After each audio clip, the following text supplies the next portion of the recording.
पिछले क्लास में हम लोग न्यूमेरिकल कर रहे थे। कुछ न्यूमेरिकल हम लोग किया था, कुछ और करना है जो आज करेंगे हम लोग, उसको अब देखें। हम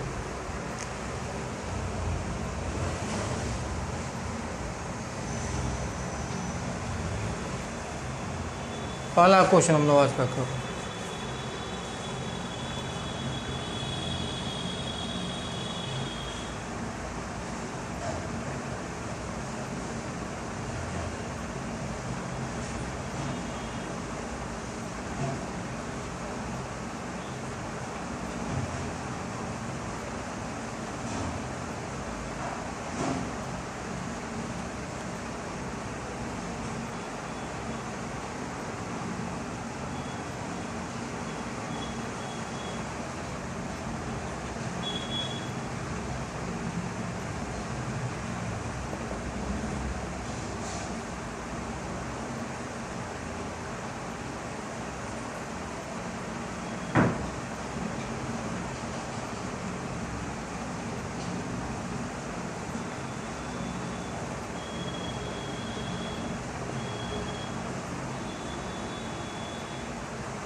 यही क्वेश्चन है जी।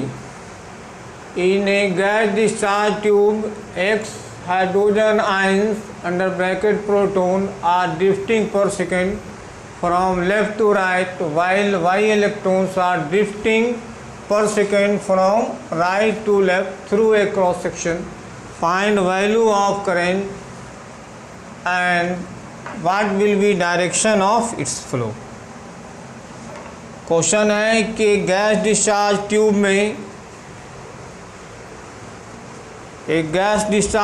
में एक्स हाइड्रोजन आयंस यानी प्रोटॉन 1 सेकंड में बाईं से दाईं ओर जा रहा है, जबकि वाई इलेक्ट्रॉन्स 1 सेकंड में दाईं से बाईं ओर जा रहा है। तो करंट का वैल्यू क्या होगा? Find value of electric current and what will be direction of its flow.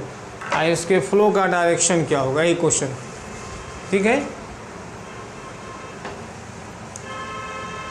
तो हाइड्रोजन आयन मीन्स प्रोटॉन। अगर हाइड्रोजन आयंस लिख देता है तो उसमें कंफ्यूज करने की ज़रूरत नहीं। हाइड्रोजन आयन को हम प्रोटॉन क्यों कहते हैं, इसको समझ लीजिए। ये हाइड्रोजन एटम है, उसका ये न्यूक्लियस है जिसमें प्रोटॉन है, इसमें कोई न्यूट्रॉन नहीं होता, इसमें एक ही हाइड्रोजन होता है। इसके आयन का फॉर्मेशन हाइड्रोजन का कब होता है? जब ये इलेक्ट्रॉन यहाँ से रिमूव कर दिया गया, बाहर निकाल दिया गया।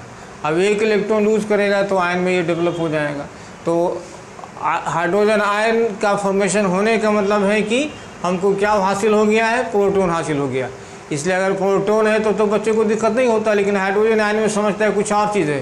हाइड्रोजन आयन का मतलब भी होता है प्रोटॉन ही। तो यही कह रहा है कि डिस्चार्ज ट्यूब में हाइड्रोजन आयन यानी प्रोटॉन 1 सेकंड में X proton left to right जाता है, जबकि Y electron right to left आता है। तो बोलता है कितना करंट फ्लो करेगा और करंट का डायरेक्शन क्या होगा। तो ये समझ में आ गया कि प्रोटॉन को, हाइड्रोजन आयन को ही हम प्रोटॉन क्यों कहते हैं। अब प्रोटॉन की बात करते हैं, यानी हाइड्रोजन आयन की बात करते हैं। इसके बारे में बोलता है लेफ़्ट टू राइट। इसका मतलब है प्रोटॉन का डायरेक्शन यही है, ये प्रोटॉन का मूवमेंट का डायरेक्शन इधर से इधर हो गया। अब इसके करंट का डायरेक्शन क्या होगा, यानी current due to proton.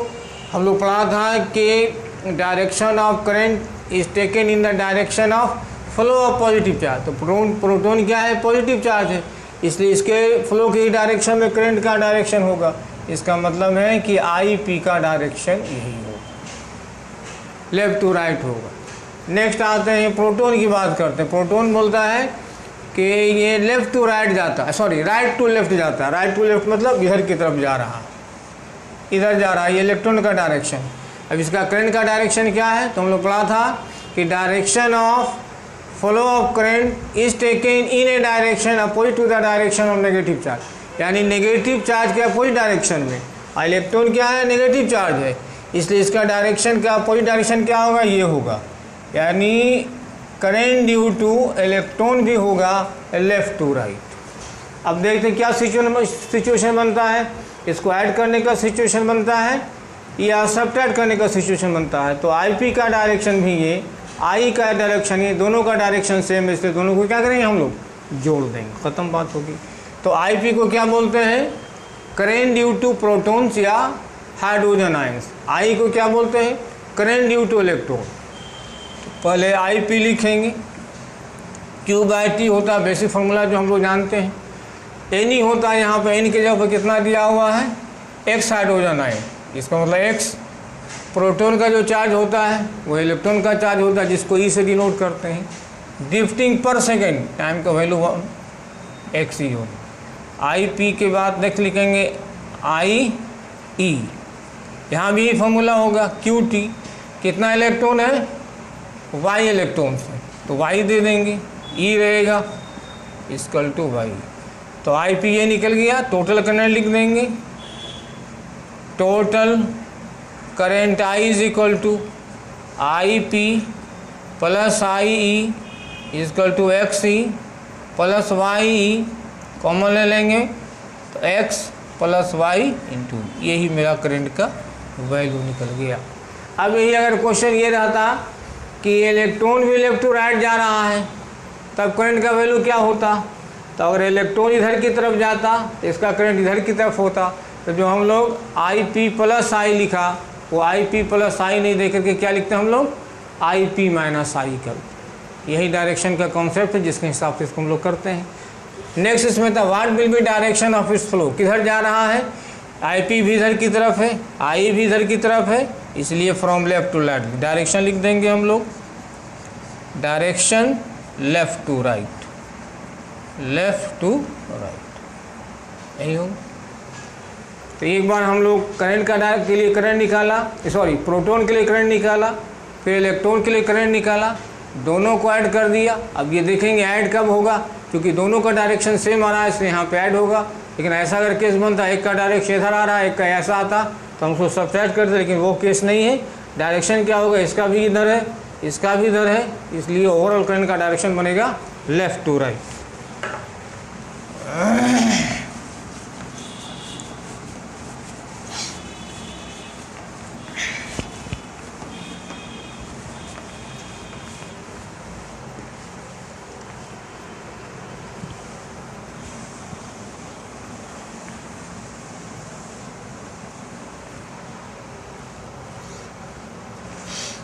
Next question,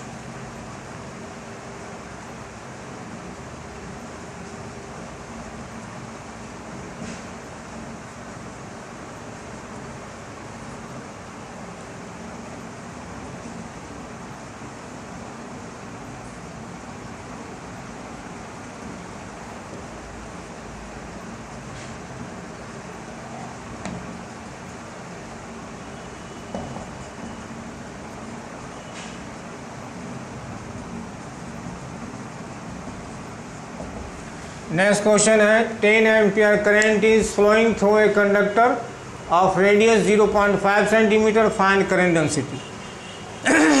एक कंडक्टर है जिसका रेडियस 0.5 सेंटीमीटर है, उससे 10 एम्पियर का करंट फ्लो करता है, बोलता है कि करंट डेंसिटी क्या हो।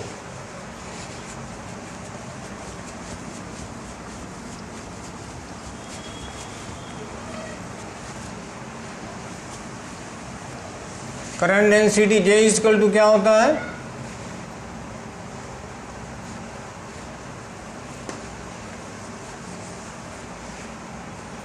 Current density J equal to I by A.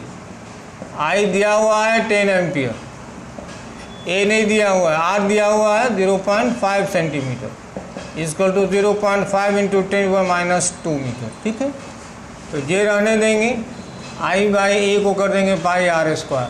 आई का वैल्यू 10 है, पाई 3.14 इंटू 0.5 इंटू 10⁻² का whole square ampere per metre square. यही आपका जवाब आएगा। सॉल्व कर लेंगे, जवाब आ जाएगा। अब इसको दो तीन तरह से क्वेश्चन पूछ सकता है।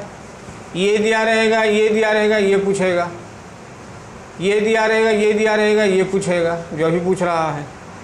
अभी एक में डायरेक्ट ए भी दे देगा तो ये सब करने की ज़रूरत नहीं है, लेकिन अगर ए नहीं रहेगा, आर रहेगा, तो ऐसा करेंगे। अगर डायमीटर रहेगा तो पहले आर निकालेंगे, उसको हाफ कर करके तब यहाँ पुट करेंगे। तो जिस तरह से भी डाटा देता है हम लोग इसको कर सकते हैं। तो फार्मूला हुआ J equal to I by A नहीं है तो ए का फॉर्मूला डाल देंगे, I equal to I by pi r square हो जाएगा। आई का वैल्यू दिया हुआ है, पाई इतना होता है, आर का वैल्यू सेंटीमीटर में, इसको एस आई में मीटर में बदलेंगे, 10⁻² मीटर आ जाएगा वो 0.5 इंटू 10⁻²। इसी को सॉल्व करेंगे, जवाब आएगा ampere per metre square.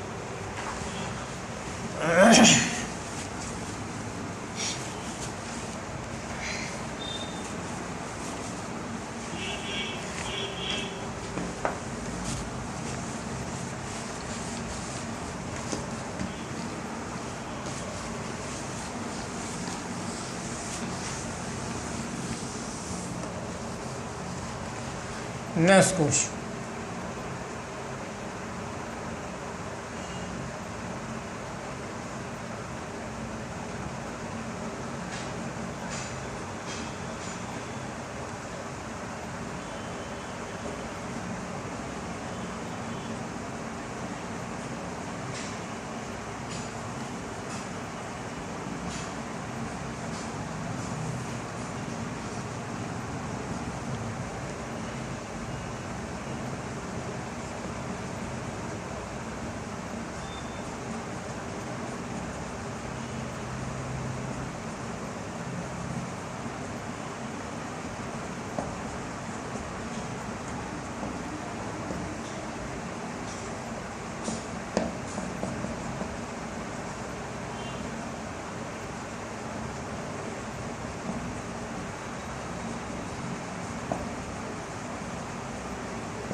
Next question है, a wire of given length L having current density J is stretched to thrice of its length, find current density when current remain same, B में when potential difference remain same.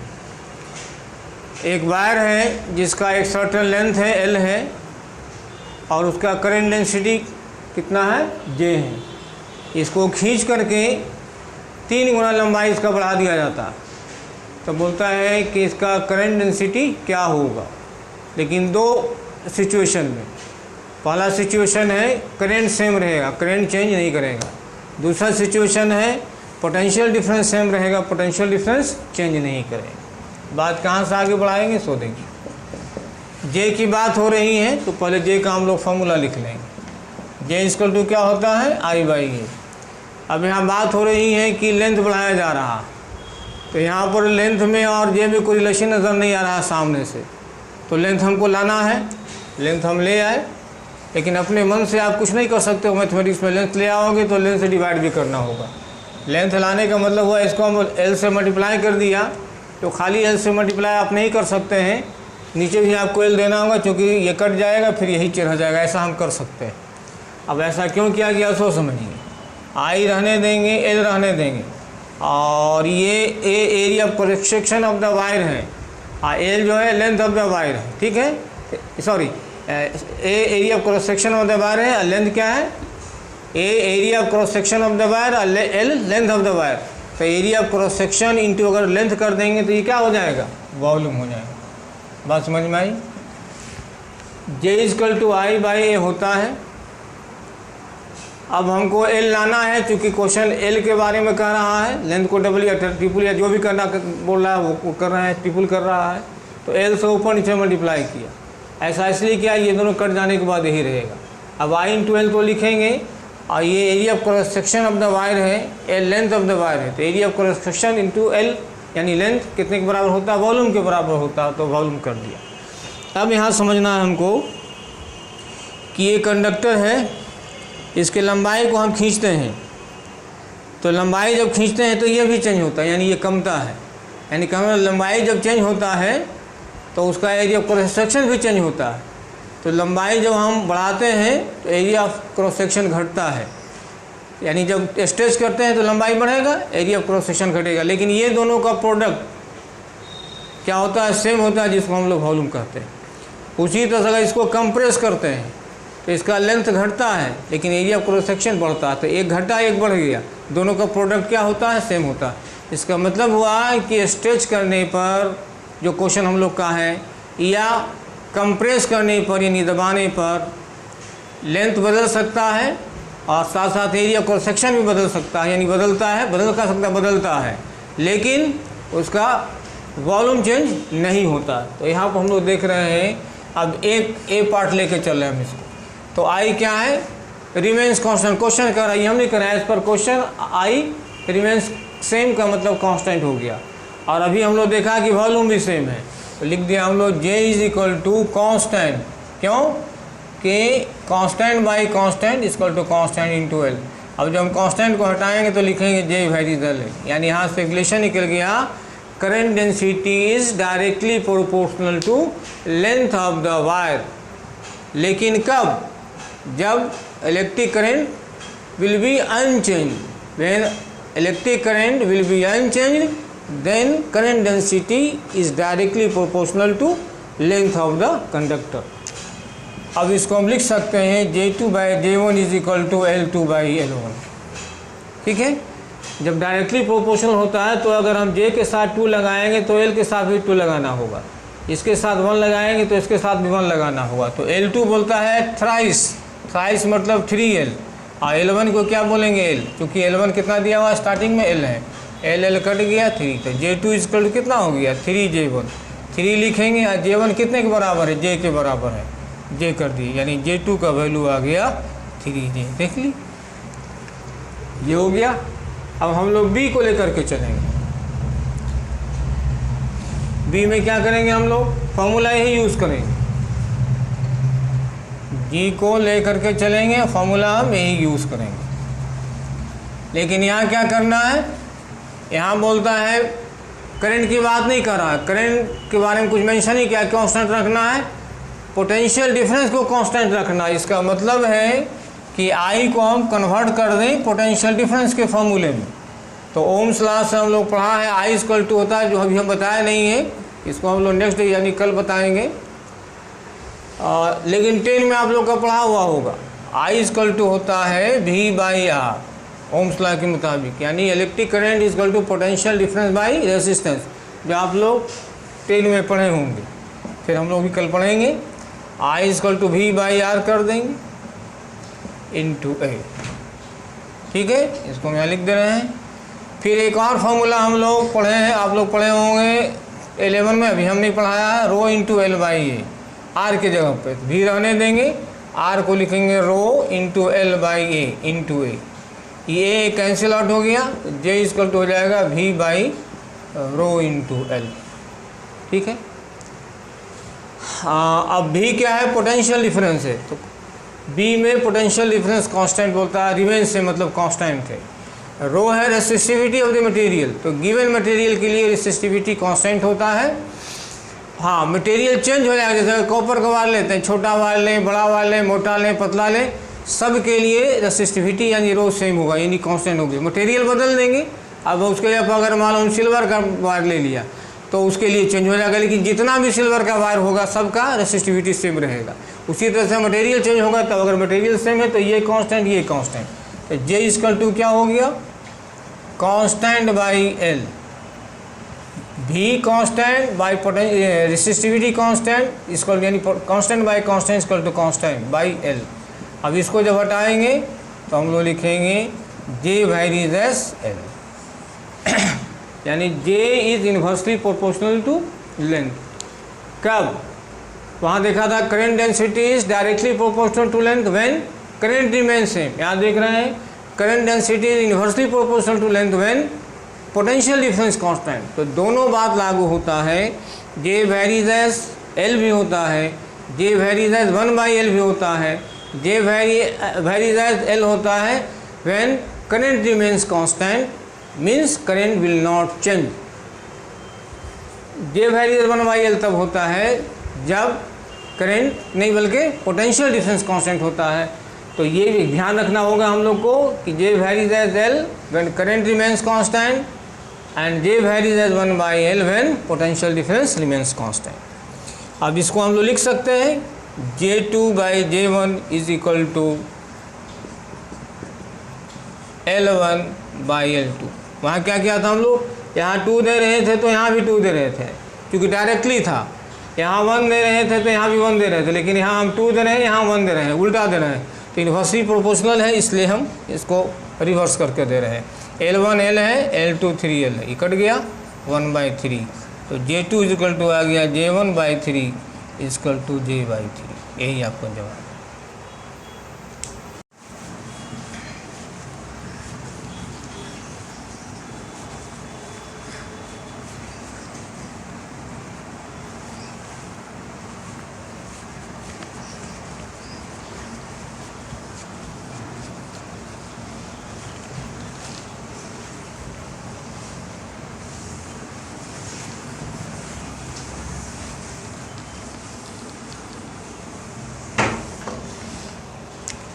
Next question देखेंगे।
यही question है।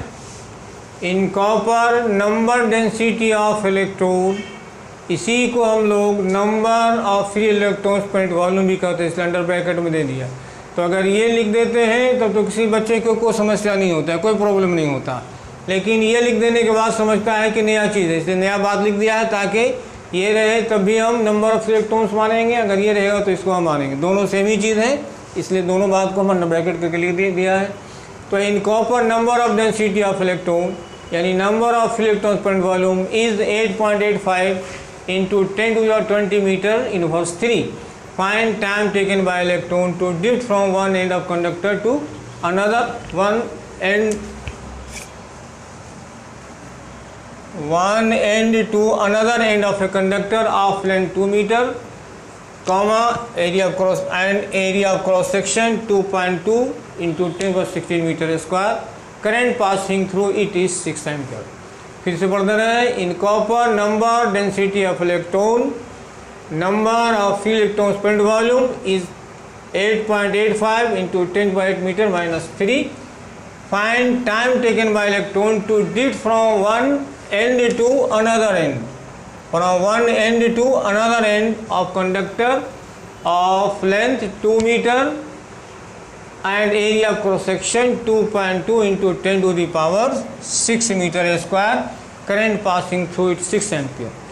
Question है कि एक copper का conductor है या कॉपर का वायर है जिसका लेंथ 2 मीटर है, area of cross section 2.2 metre square है।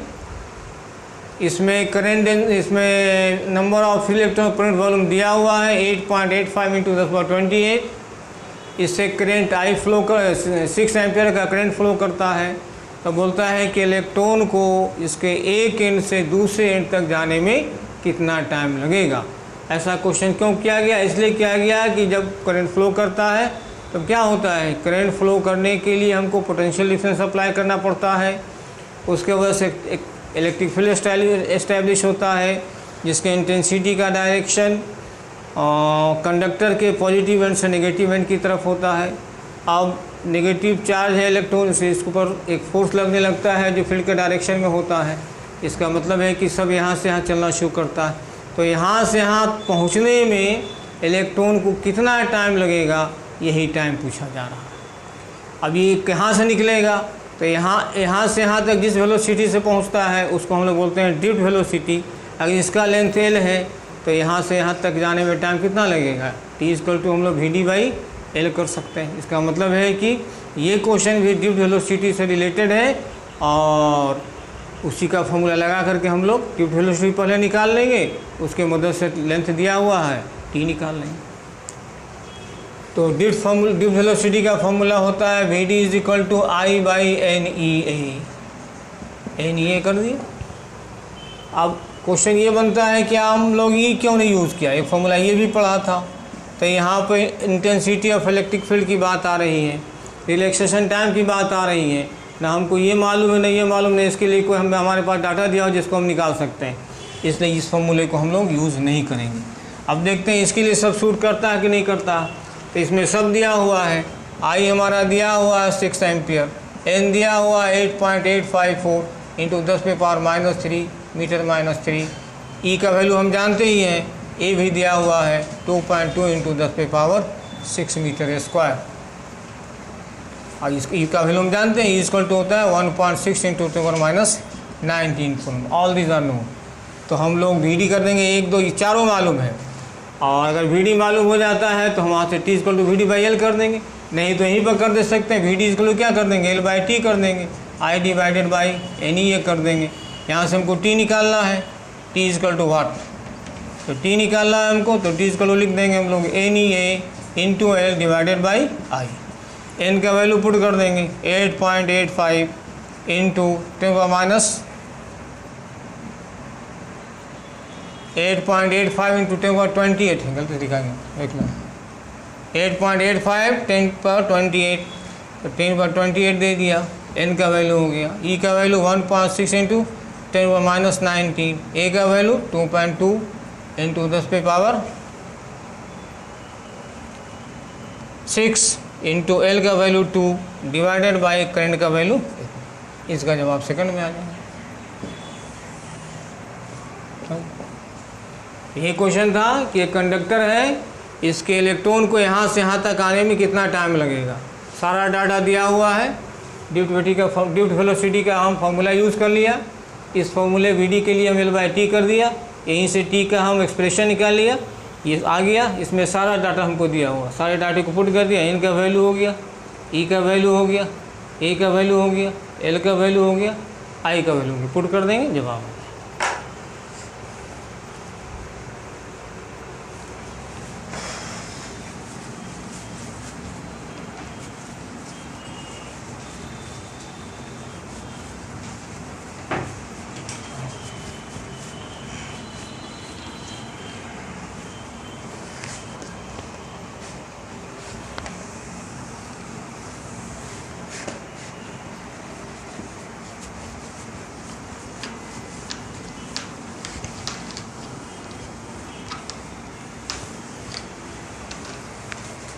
अब नेक्स्ट क्वेश्चन भी हम लोग इसी पर करेंगे। तो हम बताया था, जो थ्योरी बता रहे थे कि उसमें हम लोग दो तरह की बात होती है। एक में n यानी नंबर ऑफ फ्री इलेक्ट्रॉन पर यूनिट वॉल्यूम दिया होता है, जब ही के केस में दिया हुआ था, लेकिन कभी कभी दिया हुआ नहीं होता है, हमको निकालना पड़ता है उसको, जिसके लिए फॉर्मूला भी हम ड्राइव किया था, उसी पर भी क्वेश्चन हम डाल रहे हैं। नेक्स्ट क्वेश्चन,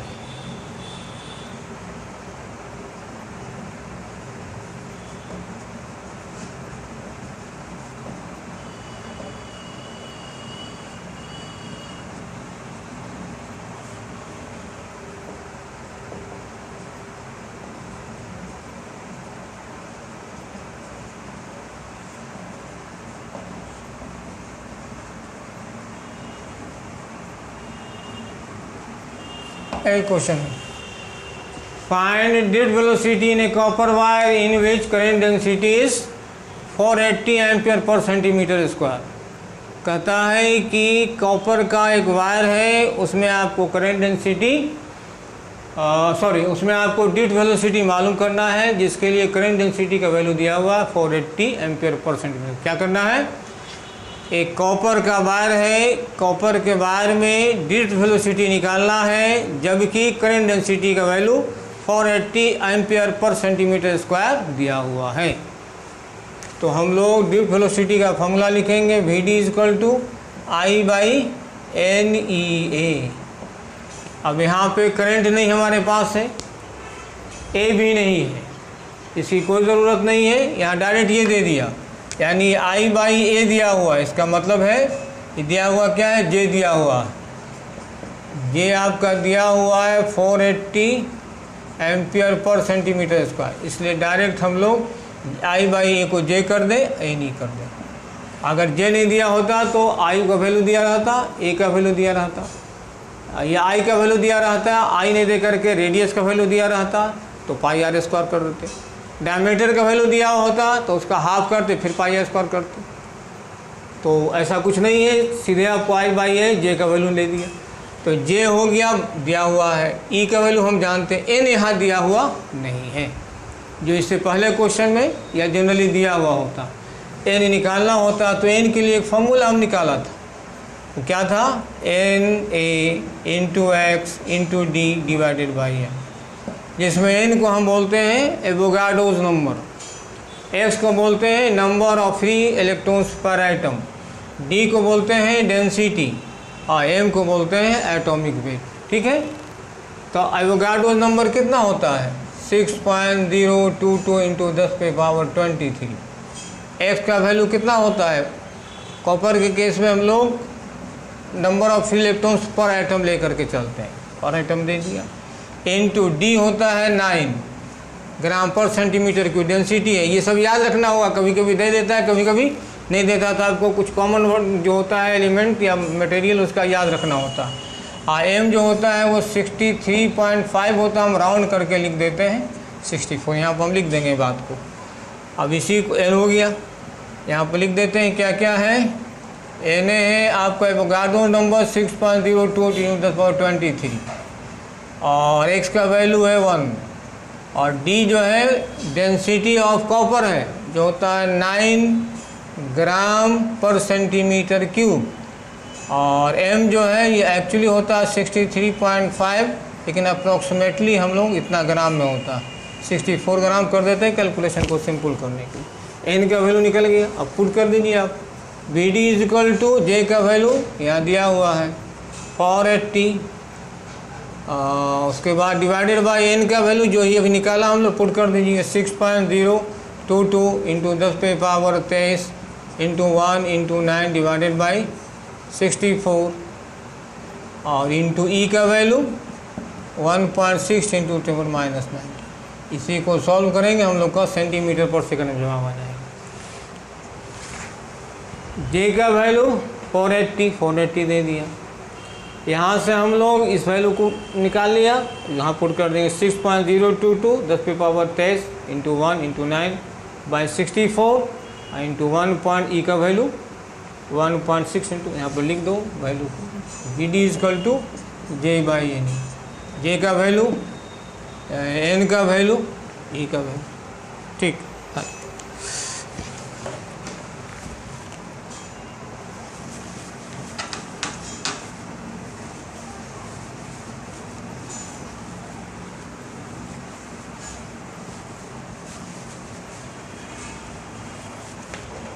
नेक्स्ट क्वेश्चन भी ग्रिड वेलोसिटी से ही रिलेटेड है, उसको देख लो।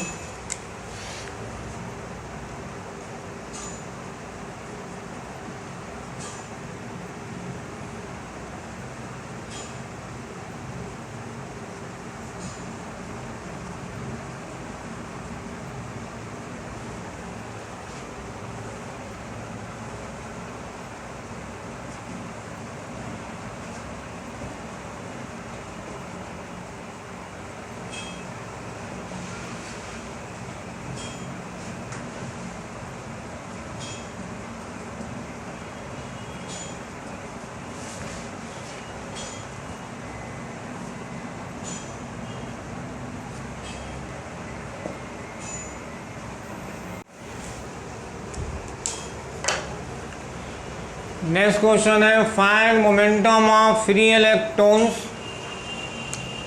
Find total momentum of free electrons when I current flows through a conductor of length, find momentum of total find momentum of total free electrons when I current flows through a conductor of length L and area of cross section है। समझ में आई बात?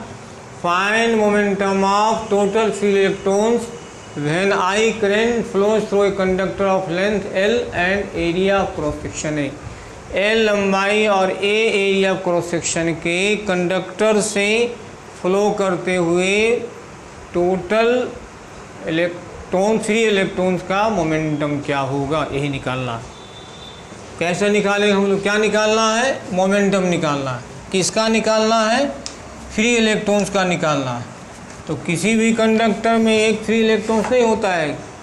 Momentum का formula होता है mass into velocity. अगर ऐसा होता तो हम एक इलेक्ट्रॉन का मास लेते, उसको वेलोसिटी से मल्टीप्लाई करते, जवाब आ जाएगा। लेकिन बहुत सारा फ्री इलेक्ट्रॉन्स होता है, तो उसके लिए क्या होता है? टोटल फ्री इलेक्ट्रॉन्स निकालेंगे, total number of free electrons. उसके बाद एक फ्री इलेक्ट्रॉन के मास से सबको मल्टीप्लाई कर देंगे, तो टोटल फ्री इलेक्ट्रॉन्स का मास निकल जाएगा। उसको हम वेलोसिटी से मल्टीप्लाई करेंगे। अब कौन सा वेलोसिटी लेंगे? तो फ्री इलेक्ट्रॉन किस वेलोसिटी से मूव करता है? ड्रिफ्ट वेलोसिटी से। तो ड्रिफ्ट वेलोसिटी से मल्टीप्लाई कर देंगे। इसका मतलब है कि जितना भी फ्री इलेक्ट्रॉन्स है, सारे फ्री इलेक्ट्रॉन्स का हम क्या करेंगे? मास निकालेंगे। उस मास को वेलोसिटी से हम मल्टीप्लाई करेंगे। मोमेंटम वेलोसिटी कौन सा लेंगे? ड्रिफ्ट वेलोसिटी लेंगे, उसी को मल्टीप्लाई करके मोमेंटम निकलेगा। अब मास निकालने के लिए हम पहले टोटल नंबर ऑफ इलेक्ट्रॉन्स निकालेंगे, फिर उसको हम एक इलेक्ट्रॉन के मास से मल्टीप्लाई करेंगे, टोटल निकलेगा, फिर वेलोसिटी से मल्टीप्लाई करेंगे। इसी प्रोसेस के हिसाब से हम लोग आगे बढ़ेंगे, जिसको हम करने जा रहे हैं।